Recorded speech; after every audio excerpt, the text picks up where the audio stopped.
this is my observation. I am not a psychologist, but watching you in college, watching you play, there was always this quiet, and I don't want to say brooding because that wasn't but contemplation. I always felt like you were consistently in thought, and not just about the game, but just like heavy thought. And I always wondered what was going through your mind during that time. And I don't know if it was that you might have been frustrated with injuries, right? Um, I don't know if you ever thought that people, if you got the respect that you deserved. I don't know, but I always thought you were always contemplating. Am I wrong? And No, you could be honest, because I could be wrong. no, no, no.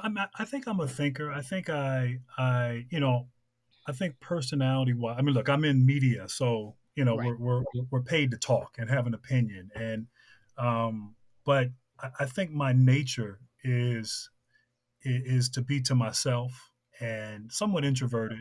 And if I'm in a public setting, I'm more at ease and more comfortable observing and instead of being on, like that, I can do it, but Yeah. that's not something where, It's like work. we talked about Charles. Charles likes to hold court. Like he gets energy from doing that. Yeah. That that is draining to me. And so I think that combined with being an only child, like you're accustomed to being lost in your thoughts. And and sometimes that can, that can be a hindrance, like that can you can get, too caught up in over analyzing things and looking at things from every standpoint. But yeah, I mean, I think by nature that's who I am.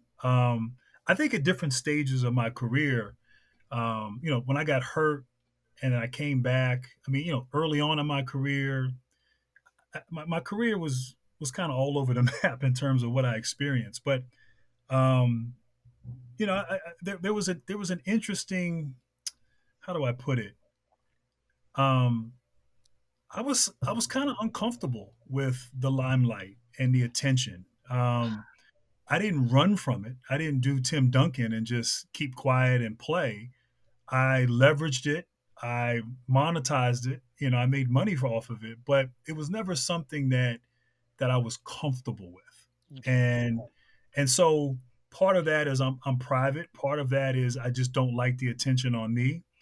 And so what do? I write a book. No, you know, but but I mean, I think you're pretty close to that. I think that's a good assessment if you were to No, but describe. what you just said makes sense, right? You maybe there was a discomfort. Maybe that's what I was thinking. I was like, I don't think he likes all this attention. However, for someone who doesn't like all the attention, it came to you in a huge way. Um, the face of NCAA, you know what I mean? The face of the NBA at one point, right? You come out and people there was no wrong that you could do, in my opinion, and I felt like either he's uncomfortable with this or this is a lot of pressure, or maybe it is all of the above. But then, Grant, you have an acting career. You popping up on TV shows, on my little favorite sitcoms and stuff. So I was like, he gonna be an actor. Why you acting if you uncomfortable? Tell me. Why you an actor? I mean, I think I realized. So it was interesting. I was with my handlers as I was. No, I was with my people before the Mhm, draft and the mhm. summer before my rookie year, and I remember, you know, one, they said you have a chance to be a brand, and I didn't understand what that meant. I knew what a brand was. I knew, like, I equated a brand to McDonald's or Nike or Right, whatever.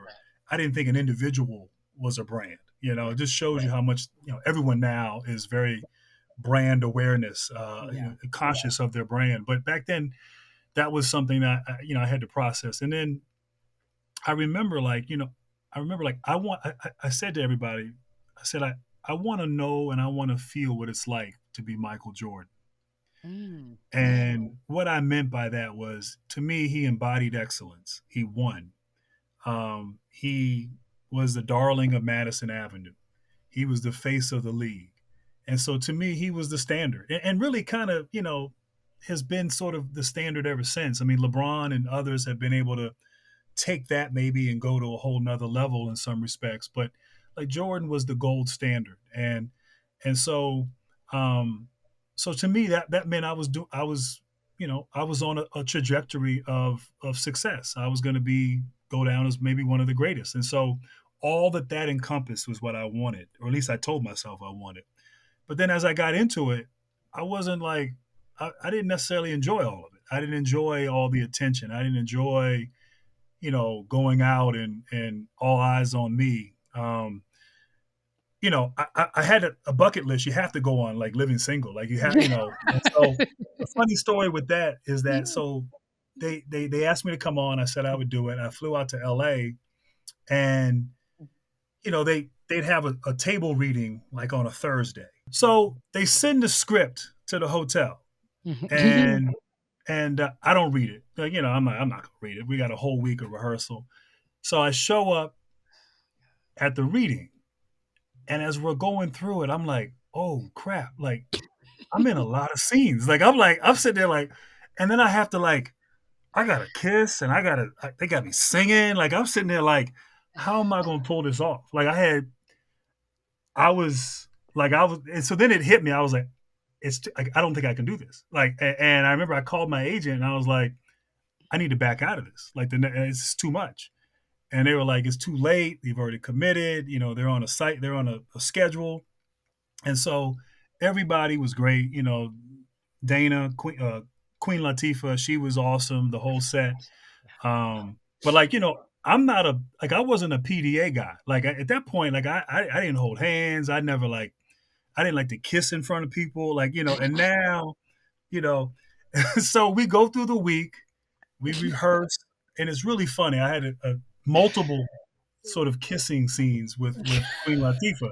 By But the the way, one that was so rude of them to do that to you because they were like, let's see him differently than he normally is. That's rude. I don't like well, it.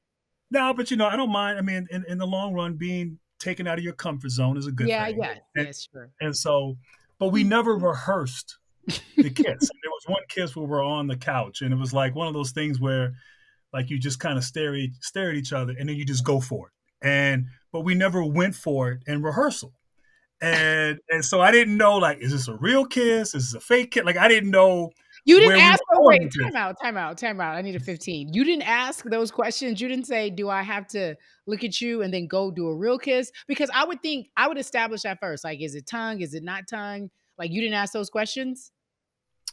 No, that Okay. wasn't, that wasn't established. And maybe I just, like I said, I didn't want to act like I didn't know what was happening, so I just kind of went with the flow.